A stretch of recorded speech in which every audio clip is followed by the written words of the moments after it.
are oftentimes given to us by people who invite us as to what would be relevant. And if we can't handle the subject on hand, we'll let them know. We have a team of about 47 speakers as my colleagues, placed in 15 different countries. And tonight I'm having the honor of Abdu Murray from Detroit, Michigan, joining me after I finish. He'll take a few minutes to talk to you, and then we will both field your questions. Abdu is a trained lawyer from the University of Michigan, got his law degree there. His roots go back to Lebanon, and now living, of course, in the United States. He's the author of the book, The Grand Central Question, and also one on understanding the critical analysis of various worldviews. So he'll join me later, and after I finish my talk, he'll take a few minutes and we will field your questions. I don't think it is questionable at all, but that we are living in very, very critical times. And I don't mean this to be a political statement, although it's a slanted comment on it. When I go overseas, as we cover a lot of countries, within about 10 days, I'll be doing a few campuses in India. And I have absolutely no doubt several of them are going to come up to me and say, what is going on in the American political arena?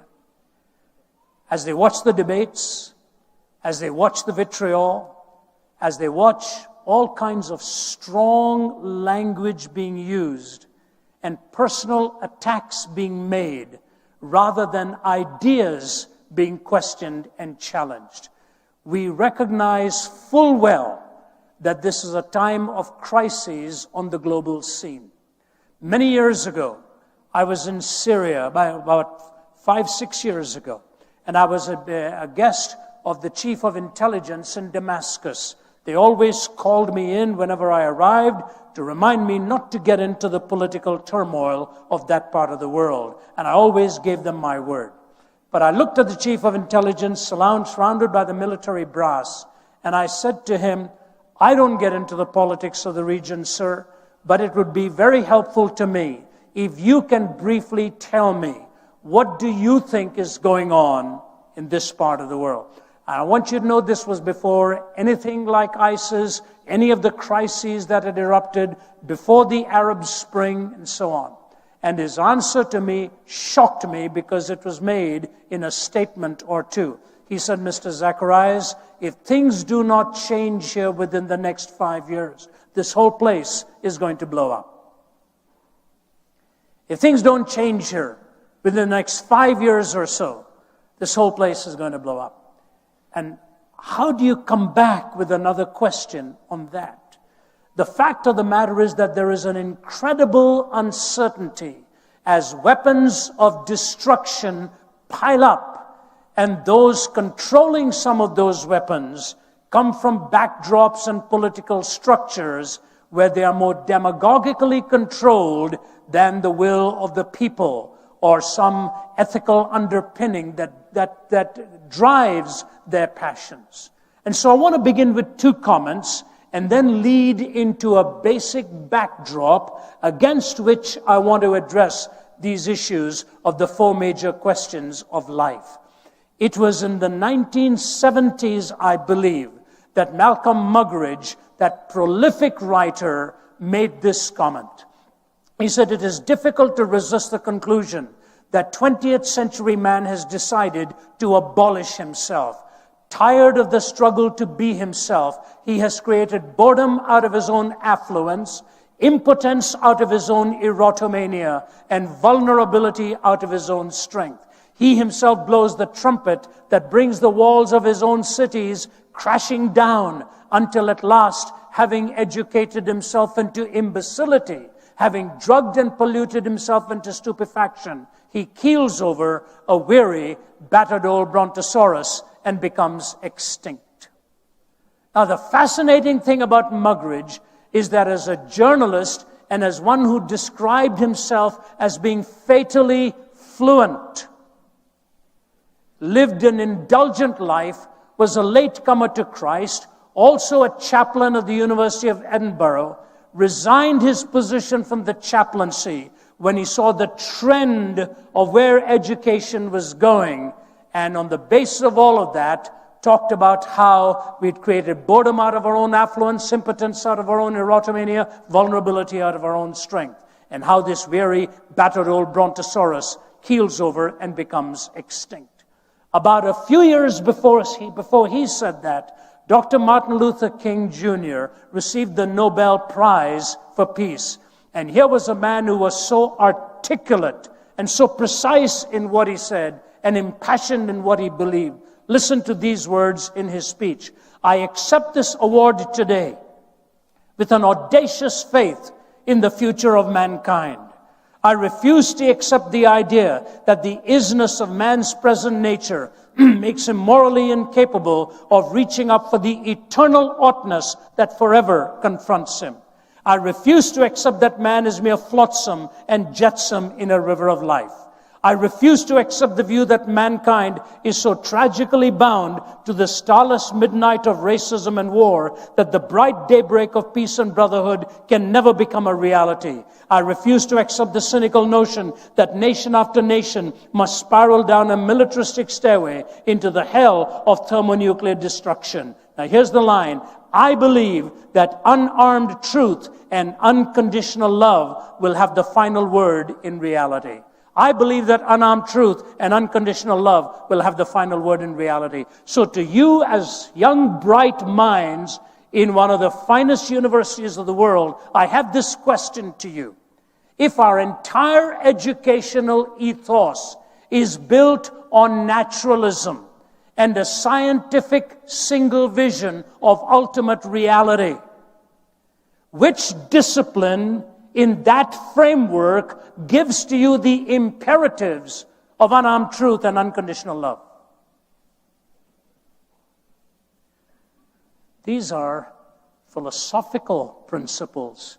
This is not given to us by the exact sciences. I believe that unarmed truth and unconditional love will have the final word in reality. What of the exact sciences gives you this eternal oughtness that forever confronts us? And so I say to you, whatever world you will live in, and when you're sitting down and somebody introduces you and says, you know what, next month he's going to turn 70, you say, my word, I didn't know that myself. But it's true.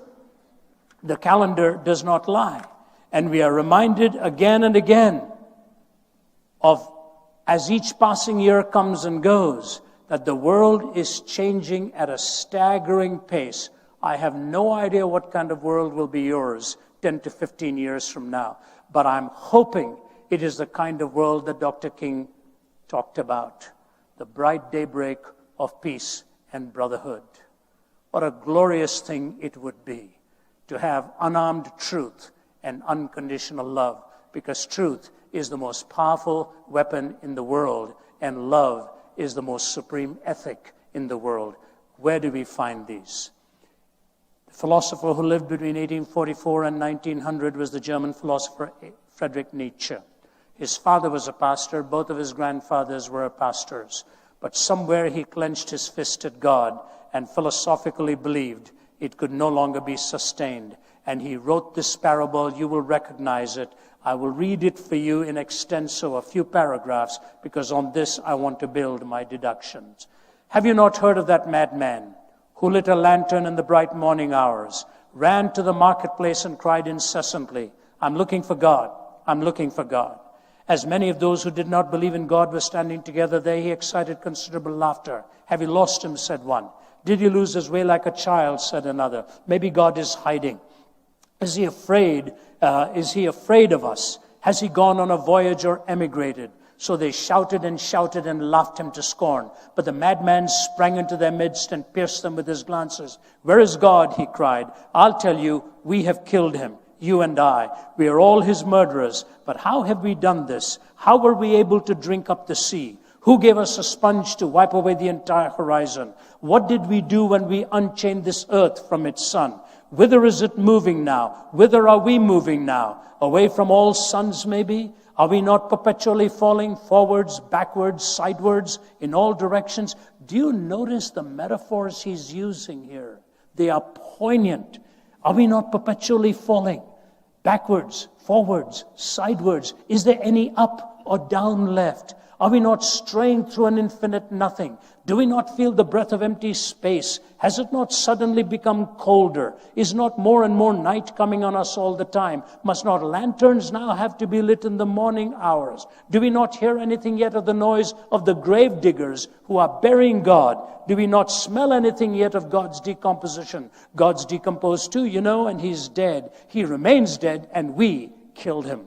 Now, how shall we, the murderer of all murderers, compose ourselves? Because that which was holiest and mightiest of all that the world has yet possessed has bled to death under our knives. Who will wipe this blood from us? With what water should we purify ourselves? What festivals of atonement? What sacred games will we need to invent? Is this not the greatest of deeds, too great for us to handle? Must not we now ourselves become God, simply to seem worthy of it? There's never been a greater deed, and whoever shall be born after us for the sake of this deed shall be part of a different history than all history hitherto. This tremendous event is still on its way, still traveling, and has not yet reached the ears of men. The madman fell silent and regarded his listeners. They too were silent. They stared at him in astonishment. He threw his lantern to the ground and it broke, and he went out. I come too early. Maybe my time has not yet come. It has been related further on the same day that the madman entered diverse churches and there sang a requiem, Eternum Deo. Let out and quieted, he is said to have retorted each time, what are these churches now if they are not the tombs on the sepulchres of God? God is dead. We have killed him. I remember taking some courses with the famed Don Cupid, who was professor at Emmanuel College, Cambridge University. He was an Anglican priest turned atheist. And I remember on more than one occasion he would walk up to the window and point to the school opposite and the spires of a church, and he said, this was all our heritage at one time. It's gone. We no longer can believe any of this. Ironically, a few miles down the road was John Polkinghorne, one of the leading quantum physicists who was a latecomer to Christ, in whose lectures he would be arguing for the rationality and the defense of God's existence. And so the worldviews collide. If you take Nietzsche's words, then I have 4 unanswered questions that will bring coherence to your life and mine. The first is this: where do we find our moral framework? Where do we find a moral law? If naturalism is completely in control, if materialism is all that there is, and there is no absolute, remember what Nietzsche said, there is no up and down. There is no up and down. And so if you listen to politics, it's right or left. There is no up and down. They don't believe in the vertical, transcendent notion anymore. Will lanterns have to be lit in the morning hours? What sacred games will we need to invent? Are we not perpetually falling?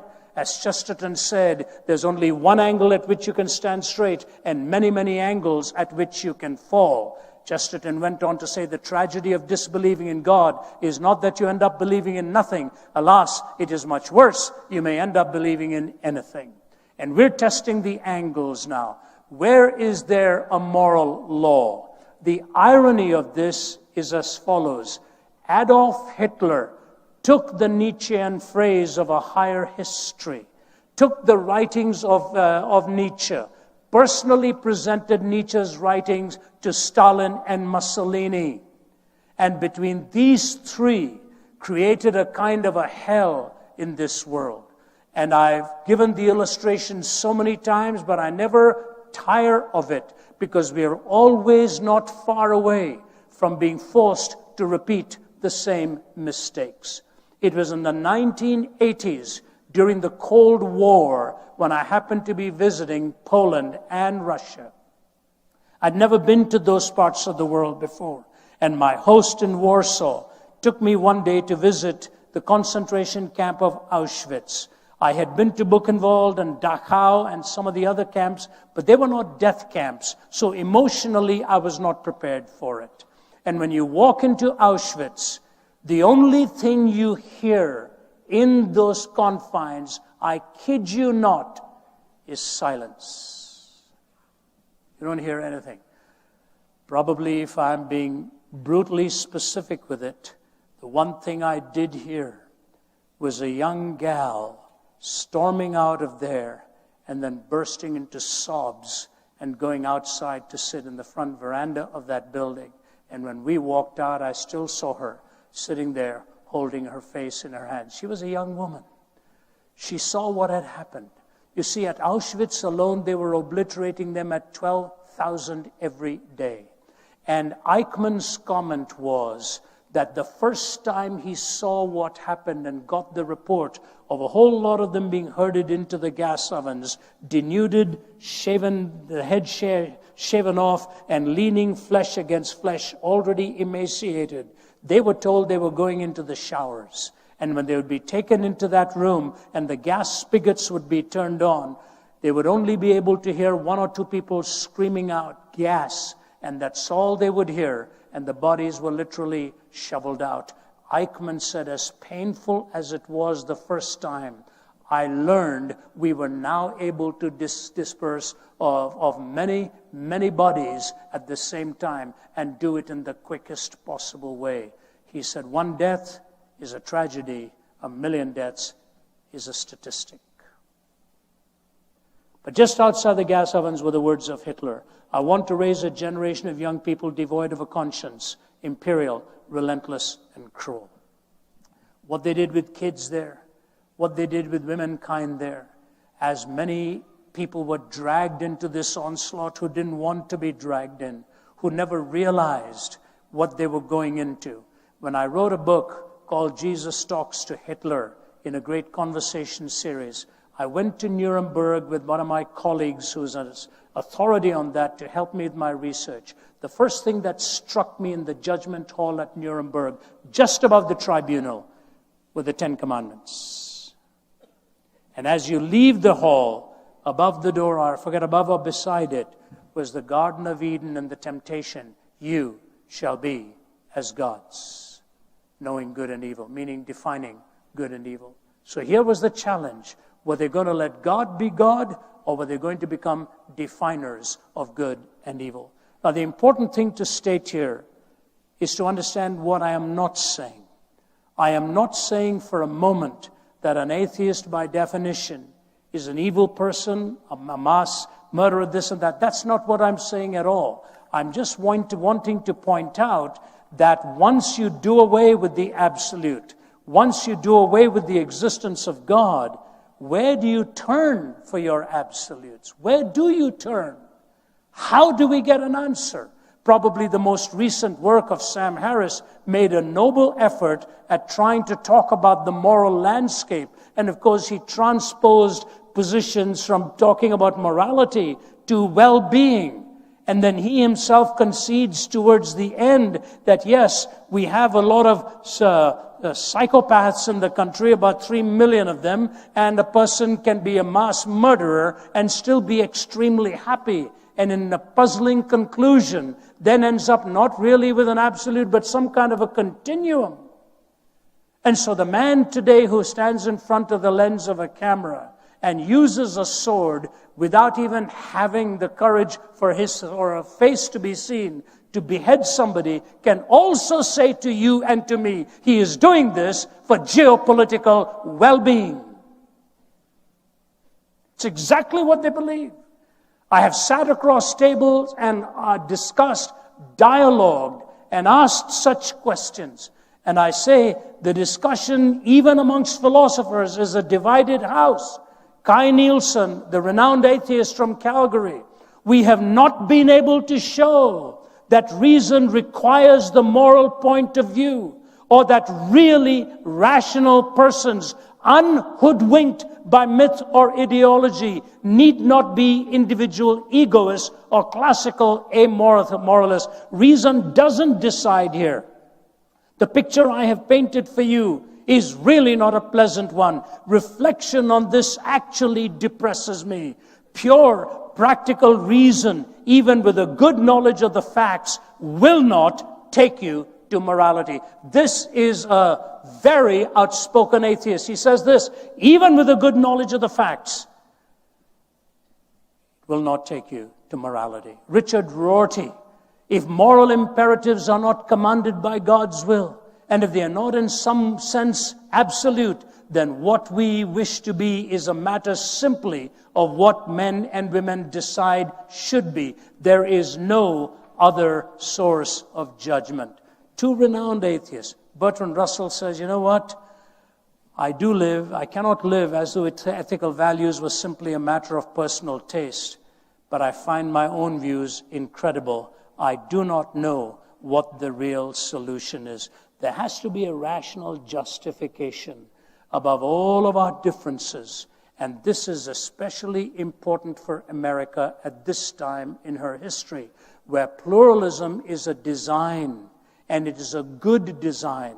I happen to be a privileged one who was born in one part of the world, at the age of 20 moved to the other part of the world, and because the doors of these nations were open with a legitimate pluralism, people like me could come here, earn a living, raise our families. But the absolutes that built this nation are now in serious jeopardy, and we had better realize it. The absolutes that built this nation, because the nation talked about the fact that there were naturally endowed rights given to us, that these truths were self-evident. All of these moral statements are very critical to understand in the light of our pluralistic culture in our time. I know by going to places in the world right now, people look at me and will ask the question, what is going on in the West? What is going on? Was it not Adolf Eichmann who finally, when he was tried in Israel and was sentenced to the death penalty, I was there when they were dealing with all of the evidence and was given several pages and pages of the trial, which I was able to get back before I wrote my book. But here's Hannah Arendt describing Eichmann's last moment. This is critical, and I move to my next thought here. Adolf Eichmann went to the gallows with great dignity. He had asked for a bottle of red wine and drank half of it. He refused the help of a Protestant minister, the Reverend William Hull, who offered to read the Bible with him. He had only 2 more hours to live, and therefore he said, quote, I have no time to waste. He walked the 50 yards from his cell to the execution chamber, calm and erect, with his hands bound behind him. When the guards tied his ankles and knees, he asked them to loosen the bonds so that he could stand straight. I don't need that, he said. When the black hood was offered to him, he was in complete command of himself. Nay, he was more than that. He was completely himself. Nothing could have demonstrated this more convincingly than the grotesque silliness of his last words. He began by stating emphatically that he was a Gläubiger, to express in Nazi fashion that he was no Christian and did not believe in life after death. He then proceeded, quote, after a short while, gentlemen, we shall all meet again. Such is the fate of all men. Long live Germany, long live Argentina, long live Austria. I shall not forget them. In the face of death, he had found the cliché used in funeral oratory. Under the gallows, his memory played in the last trick. He was elated, and he forgot that this was really his own funeral. It was as though in those last minutes he was summing up the lesson. I want you to hear this now. It was as though in those last minutes he was summing up the lesson that this long course in human wickedness has taught us, the lesson of the fearsome word and thought-defying banality of evil. Evil had become trivial. The man who arrested Eichmann in a cloak and dagger operation in Argentina tells the story, he's now long gone, but he tells the story that he was bringing him back. If you've read the book, the House on Garibaldi Street, you know exactly how they got him. They waylaid him, they stalked him, ultimately put an injection into him and knocked him out and brought him up under a different name in a plane. The Mossad had done its work to bring him back. And the man who brought him back looked at him, sat down next to him in the train, and he broke his own code. He wasn't supposed to talk to him, but he couldn't resist this. He said, Mr. Eichmann, I have a question for you. Every day I watched you from a distance. I saw you getting off the bus, looking over your shoulder, carrying your briefcase there in that little town in Argentina. Just before you entered your own home, you would turn around to make sure nobody was watching. I was watching you, sir, from a distance, behind the bushes. I was watching you. But I noticed something, Mr. Eichmann. Every day, as you opened the door, there was a young boy who was waiting for you and leaped into your arms. Who was that boy? He said, he was my son. He said, Mr. Eichmann, how old is your son? He said, 8. He said, you killed my nephew who was 8. Can you tell me what was the difference? And Peter Malkin, with the Israeli Mossad, was sitting by his bed waiting for the answer, and Eichmann turned to him and said, Peter, my son was not Jewish.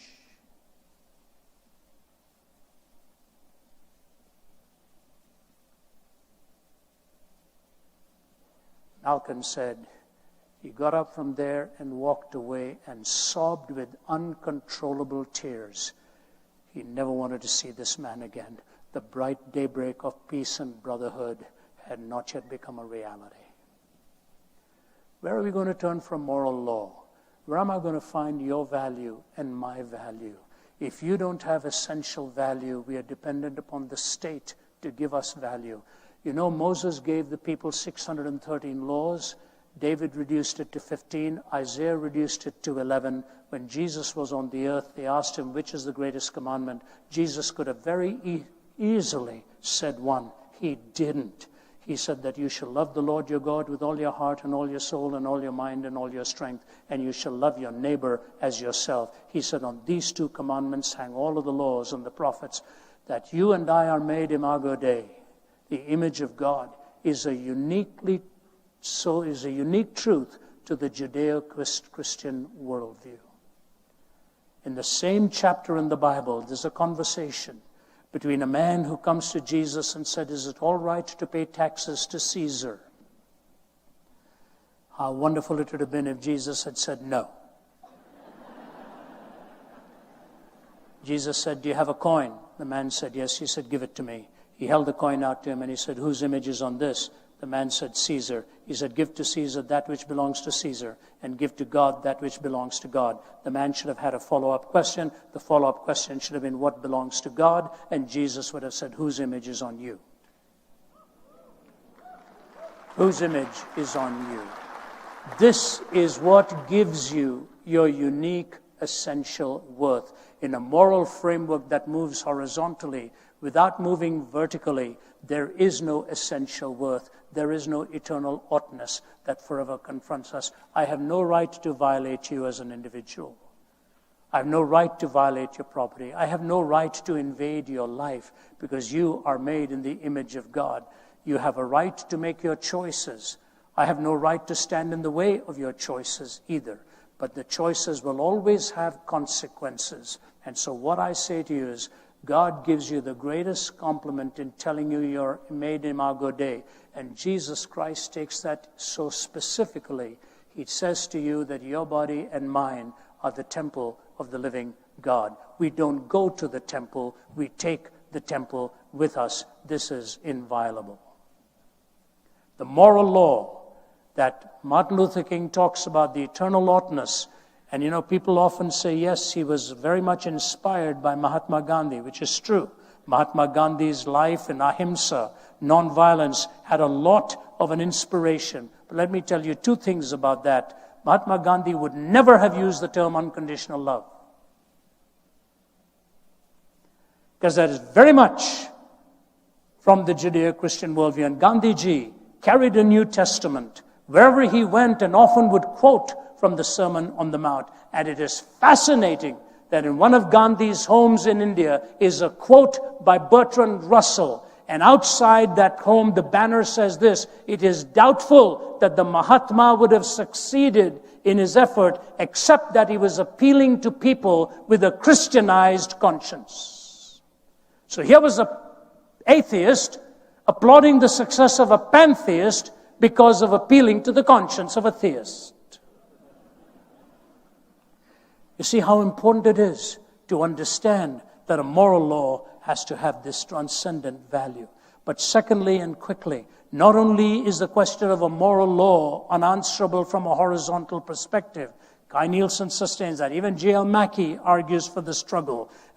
You've got several atheists who deal, Michael Ruse deals with the same issue, Richard Rorty. They all bring up the question of where do we go for an absolute objective moral law? But the second question is that of meaning. How do I really find meaning in my life? Recently, I had the privilege of speaking at a conference called Passion. Some of you are out here who are at that conference. 40,000 in a live audience in 3 venues and tens of thousands scattered across listening in from about 115 different universities in 47 countries, 18 to 24 or so, that age bracket. Many of those who went forward to find help, do you know what were the 2 most important issues in their lives for which they sought help, 18 to 24? Number 1 was among the young guys, especially struggling with pornography. And number 2 was the stalking, haunting fear of suicide. I don't know if they ever saw the logical connection. Pornography denudes the other person.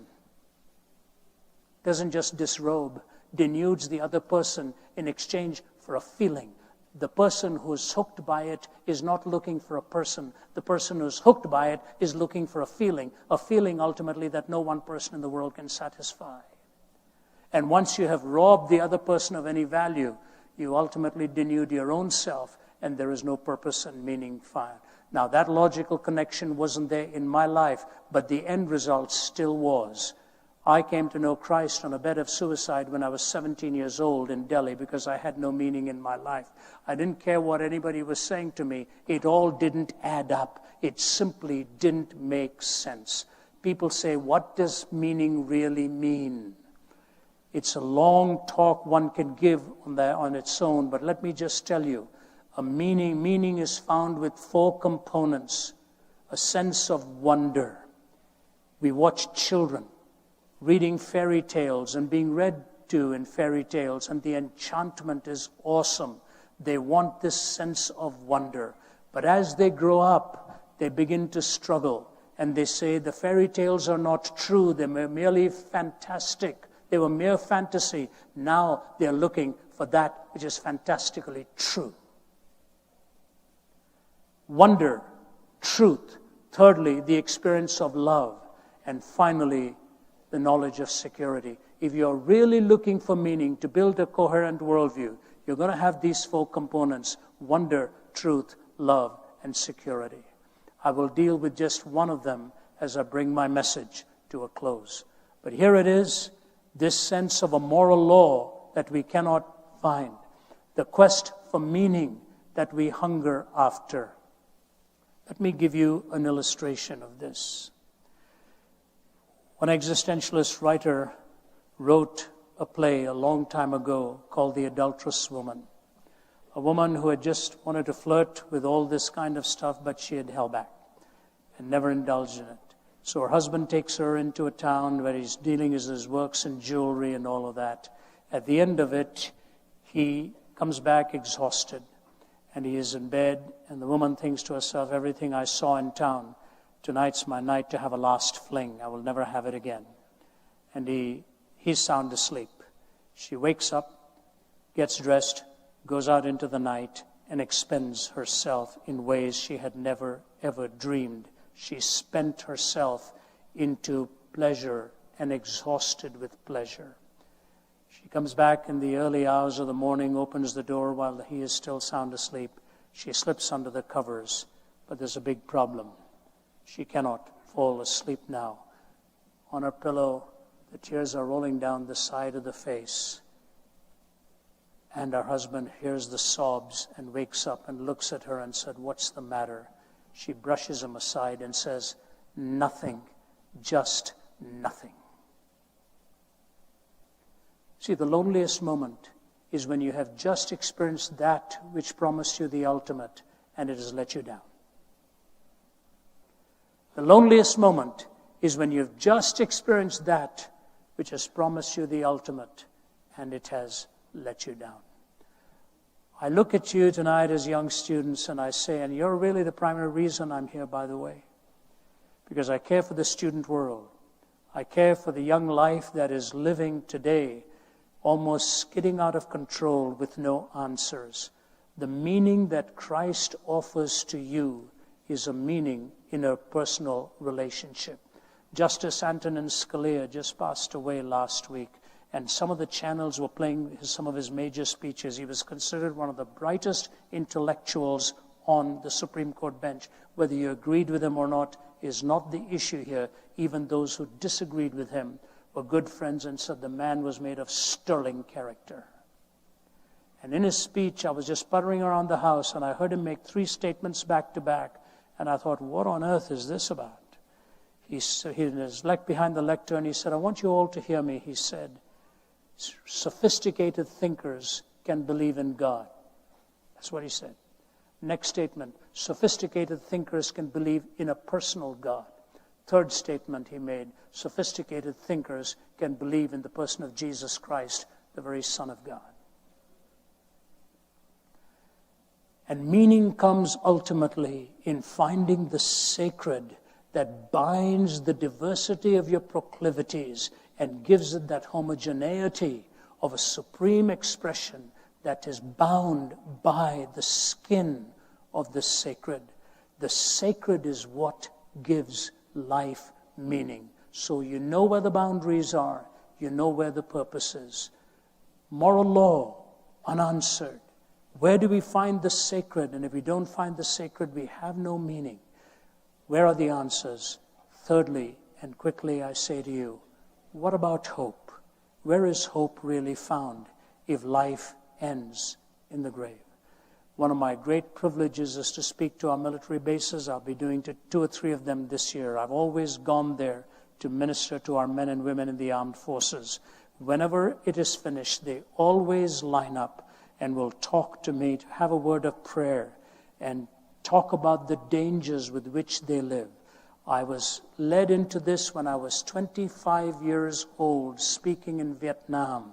I was a young undergraduate student, invited to speak in Vietnam, going from military base to military base. And I saw death on the side of the highways. I saw death as we flew in the choppers all around, going from one venue to another. I saw death and dying in military hospitals, where in some places, unless you had a burn on your body, there were 2 bodies to each bed. And when I saw the horrors of that kind of warfare, I said, what are we doing to our fellow human beings? And yet these are the very ones who look for hunger and look for hope. I was just meeting a gentleman from Egypt before we came in here. My colleagues and I were in Egypt in November.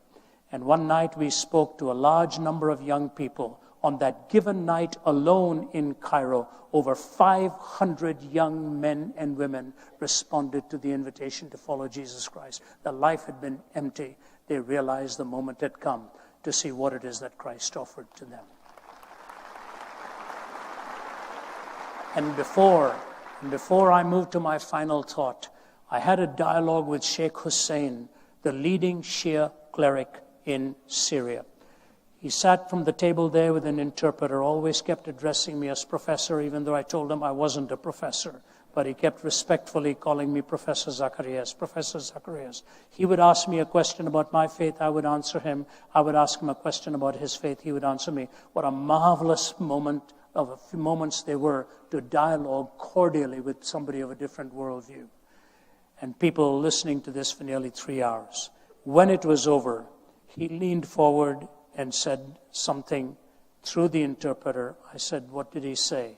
He said, Mr. Zacharias, maybe it's time for me and my people who follow a different faith to stop asking if Jesus died on the cross and to start asking why.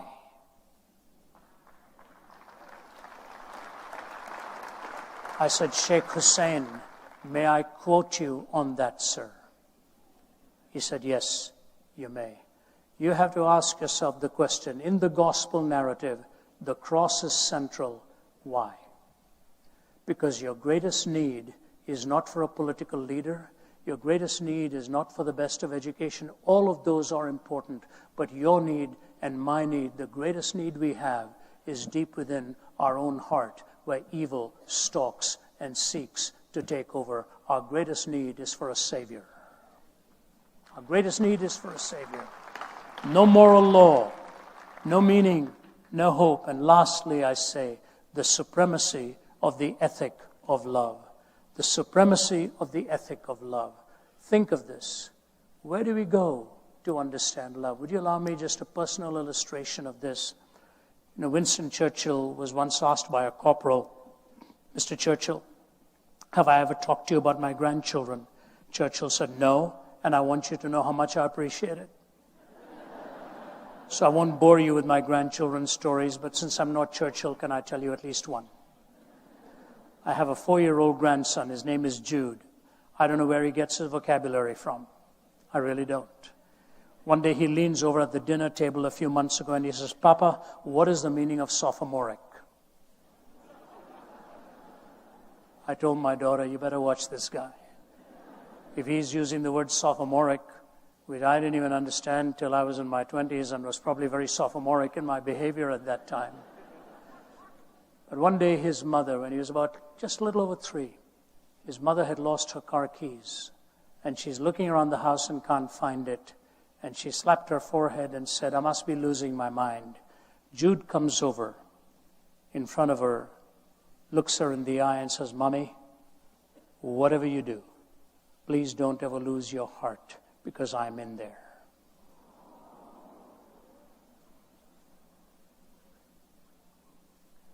And I ask you, where did that intuitive statement come to him from? Where did that statement come to him from? See, the longing for love is very real in your life and mine. But we only think of romantic love, or we only think of other loves. In the Greek language, there are 4 loves: agape, storge, phileo, and eros. Storge, protective love; phileo, friendship love; eros, romantic love. It all hangs on agape, which is God's love. If you lose God's love, you cannot define the other 3.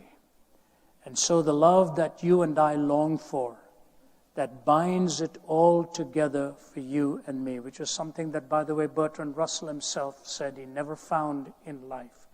And when I go from place to place in this world to preach the love of Christ, I think of this, and I close with this.